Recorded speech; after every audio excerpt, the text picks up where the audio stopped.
Rex Richardson. Thanks for joining us once again for our weekly live stream where we provide updates on our local homelessness emergency. Today, I'm joined by Doug Halbert, our Long Beach City Prosecutor. Doug's here to talk with us today about the important work that he and his office are doing to help people and support people experiencing homelessness here in the city of Long Beach.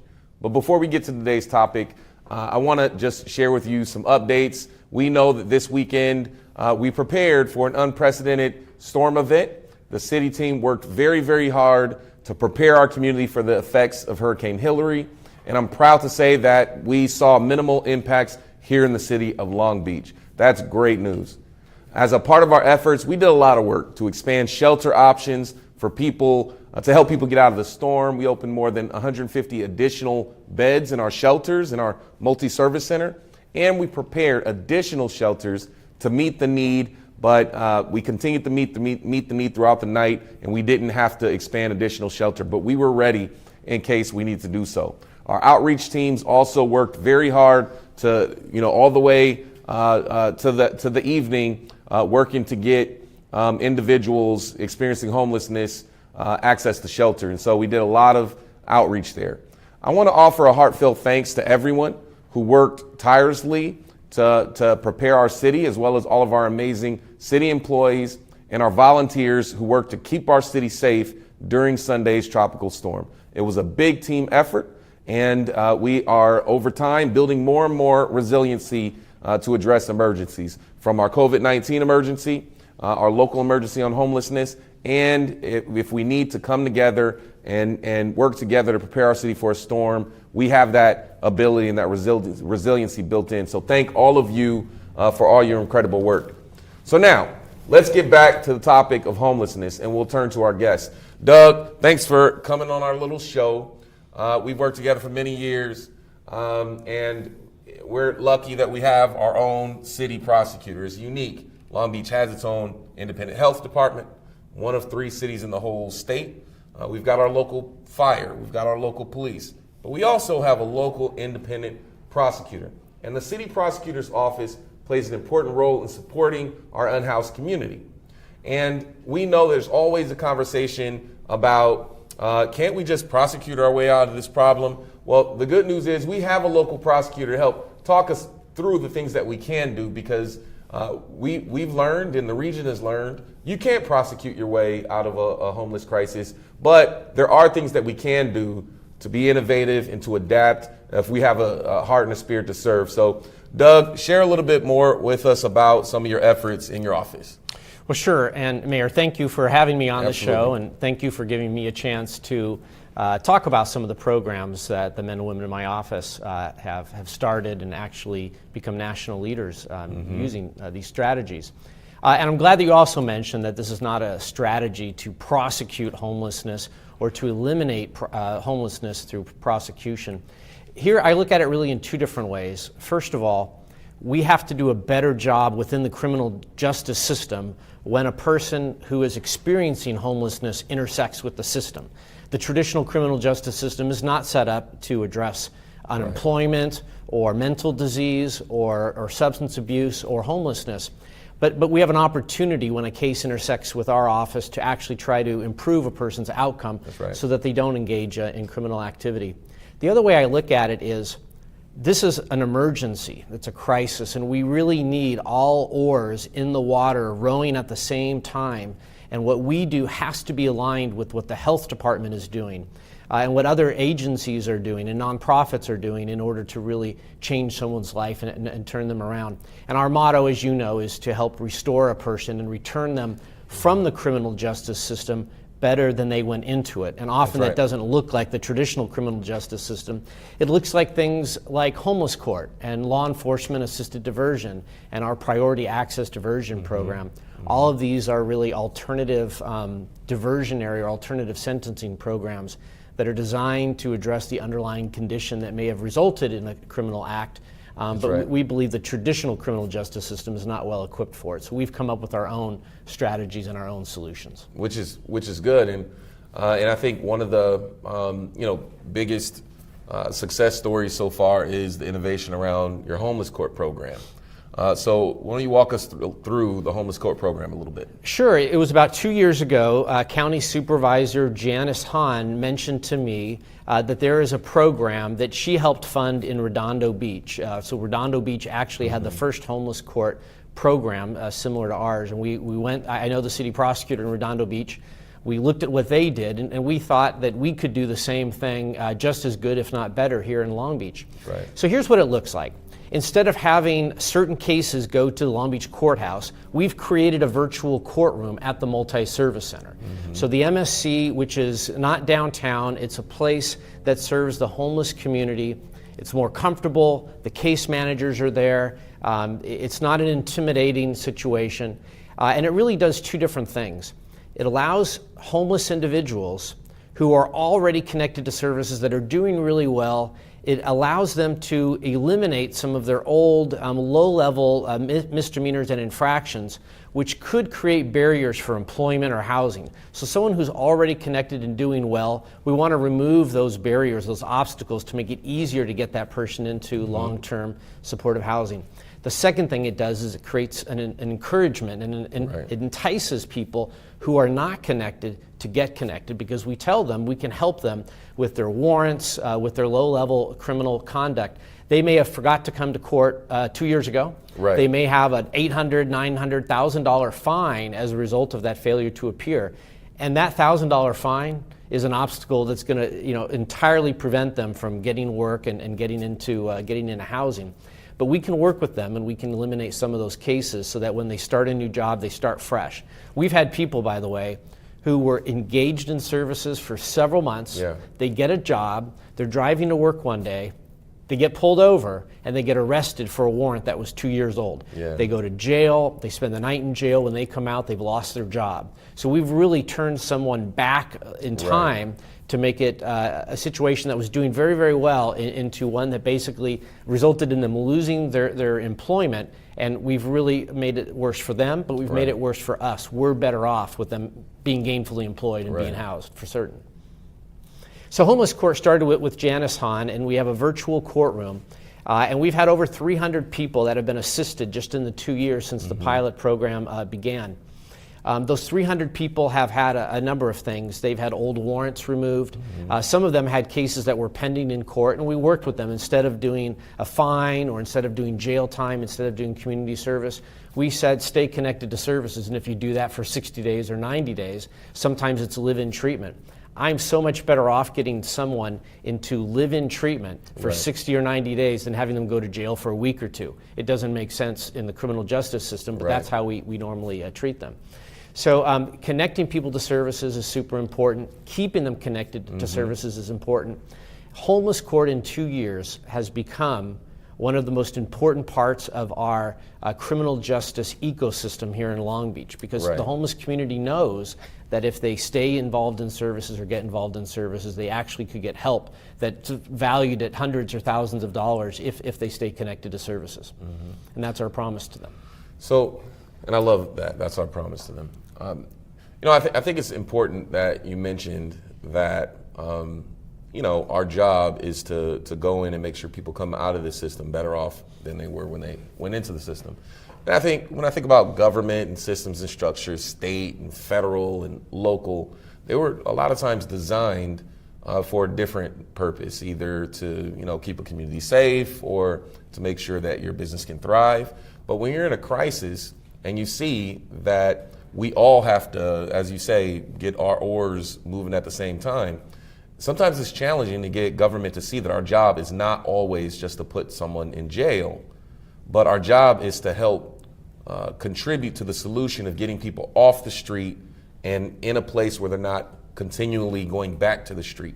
And so the fact that I think you see your role as a prosecutor as finding innovative ways to help with all of our collective efforts to get people off the street, I think that's really, really important that you see the world that way. Because I think government's good at building systems and structures, but we're not good at changing or not good at tearing down those systems and structures when we see that they don't work. And this is a moment where we have to really reimagine what all of our jobs are. when I ran for mayor, it wasn't that I wanted to, do a live stream on homelessness every Tuesday, but that's the job that we need to do, because it's hard to aspire to some of your goals as a city if you can't address this issue of homelessness, and it has a direct correlation to safety. Let me ask you about something else. So technology plays a big role in how we're out conducting outreach, and I remember a long time ago, you came up with a platform that helped the police department with navigate gang injunctions, and now you've come up with another program, the Guides app, with Laserfish. Yes. And talk a little bit about the Guides app, and that's helping how that's helping us to do better outreach. Yeah, and to follow up on what you said, government is really good at creating programs that are siloed within separate departments. And rather than recreating a program in another department, just having them communicate and be aligned is so much more efficient and strategic. So technology is a way that you can align people with resources. Right. So it wasn't actually my idea. It was a police officer named Chris Zamora came up with an idea. He said, police officers, they're very well trained in a lot of different things, but they need more resources, they need more information. An officer that has more information before him has more options. And his theory was that if police officers had the ability to quickly refer someone to services or to check to see if they're already in services and then reconnect them, his theory was that officers would have a new opportunity, a new option. Right now, they of course can arrest someone, they can issue a citation, they can tell the person to move along and clear out the call. Well, the Guides app, developed by Laserfish, which is a company, it's a global company, but based here in Long Beach. They worked with us, they saw the vision, and they worked with Chris Zamora, and we designed a very simple application that would allow police to access which individuals are currently involved in a prosecutor-led diversion program, or if they're not in a program, to connect them to a program. So we came up with a 3-button app. It starts with the landing page. There's a picture of it on the screen. With a very simple couple of presses of a button, an officer can identify if someone's already been connected to services through one of our programs. If they have been, we can easily reconnect them to their case manager.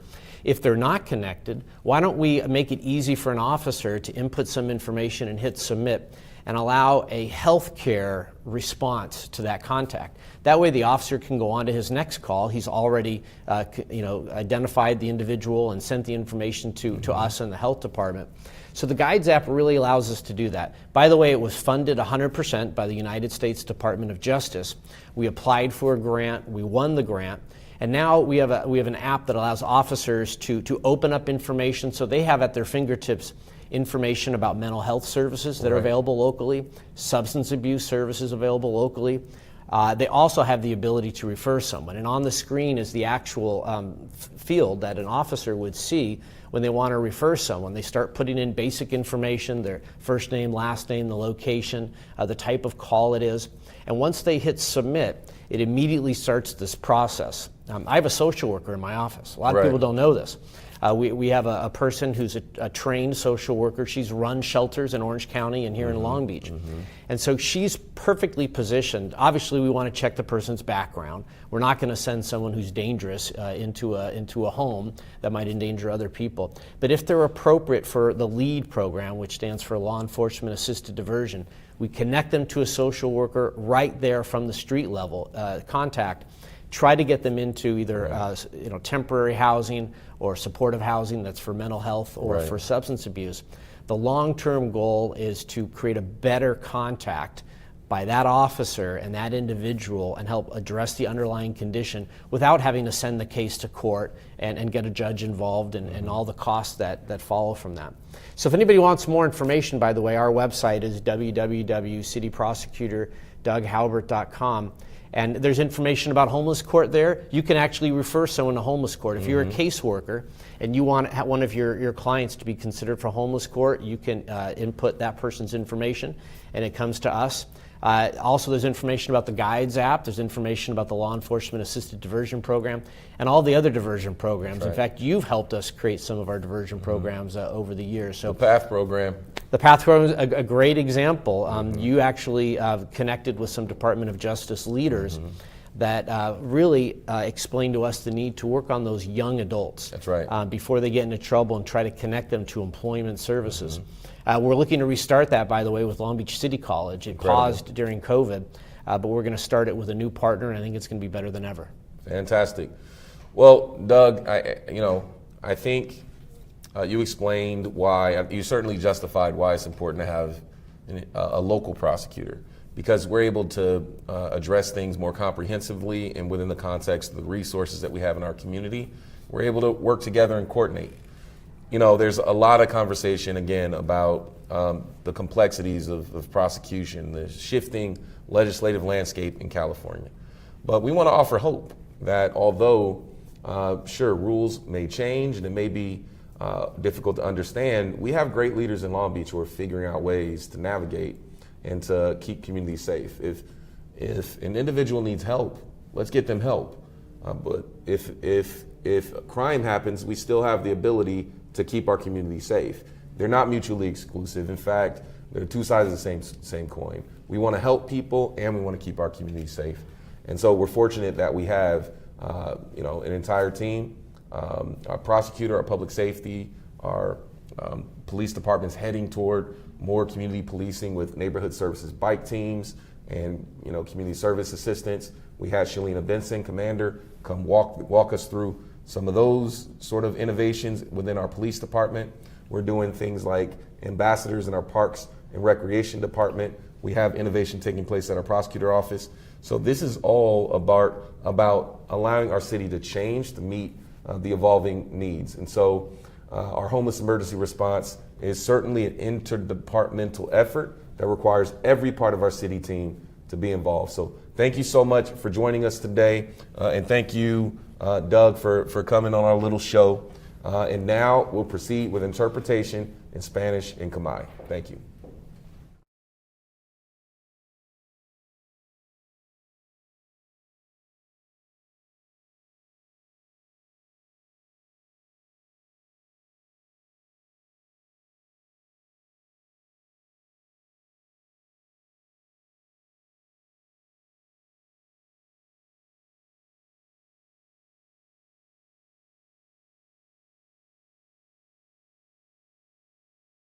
Gracias por acompañarnos por nuestro programa en vivo semanal, donde proporcionamos actualizaciones sobre nuestra emergencia de personas indigentes. Hoy me acompaña Doug Hubert, el fiscal de la ciudad de Long Beach. Doug está aquí para hablar sobre el trabajo que él y su oficina están haciendo para apoyar a las personas sin hogar en Long Beach. Antes de llegar al tema de hoy, este fin de semana nuestra ciudad pasó por un evento sin precedentes. El equipo de la ciudad trabajó duro para preparar a la ciudad para los efectos del huracán Hilary y estamos felices de informarles que vimos impactos mínimos en Long Beach.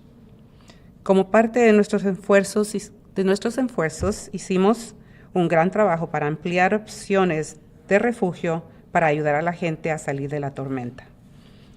Hemos abierto más de 150 nuevas camas en nuestros refugios y en el Centro de Servicios Múltiples y preparamos refugios adicionales para cubrir las necesidades. Nuestros equipos de divulgación también trabajaron arduamente para hacer contacto con las personas necesitadas de refugio. Me gustaría dar las gracias de todo corazón a todos los que trabajaron para que esto suceda, así como a todos nuestros increíbles empleados de la ciudad, que trabajaron para mantener la ciudad segura durante la tormenta tropical del domingo. Ahora, volviendo a nuestro invitado, gracias Doug por acompañarnos el día de hoy. La oficina del fiscal de la ciudad juega un papel importante en apoyar a nuestra comunidad sin vivienda. ¿Puedes compartir más sobre su oficina y sus esfuerzos? Doug Hubert. Ser fiscal municipal es un trabajo único. Solo 13 ciudades tienen la capacidad de hacerlo, así que podemos ser creativos. La capacidad de hacer esto para que podamos ser creativos, como el programa PATH, por sus siglas en inglés. ¿Cómo surgió el Tribunal de Personas Desahuciadas de Vivienda? Janice Hahn nos trajo la idea. Antes teníamos el programa Priority Access Diversion PAD, por sus siglas en inglés, en español, desvío de acceso prioritario. Iniciamos el primer programa de desviación asistida por la aplicación de ley LED, por sus siglas en inglés, en California. Alcalde Rex Richardson, los servicios que estás prestando a través del programa del Tribunal de los Indigentes son tremendos. Después de 2 años, ¿qué tipo de impacto has visto? Doug, desde junio del 2021, 307 participantes del Tribunal de Desamparados, 231 delitos menores y 278 infracciones desestimadas. 112 individuos conectados a servicios de limpieza de antecedentes o registros. 731 órdenes de arresto eliminadas. Alcalde Rex Richardson, el programa de Tribunal para Personas sin Hogar no es su única iniciativa.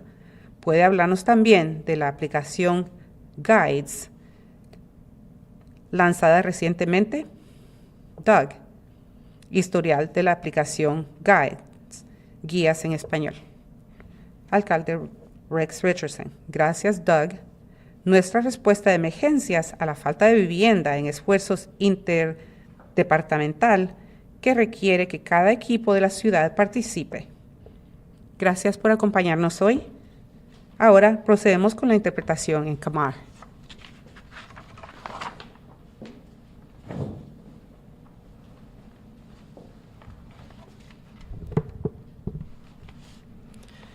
Pasum Chibrisu Bong Pon Tangakania, Dial Kampung, Tatam Dan, Slap and Tessanaka, Side Top to all Pacham Sapada, so they MP Domnosrai, Nung Karok Domnosrai, Turning Panyabi Bat, Nay Pibanata, and Tikrong Long Peter Bayung. Tiny look up about Krong Rex Richardson, mean Pim Room, Macho Room, Dal for the mean about Yung, the tiny, you look the class Hobart that she wrote a ya Krong Long Bit.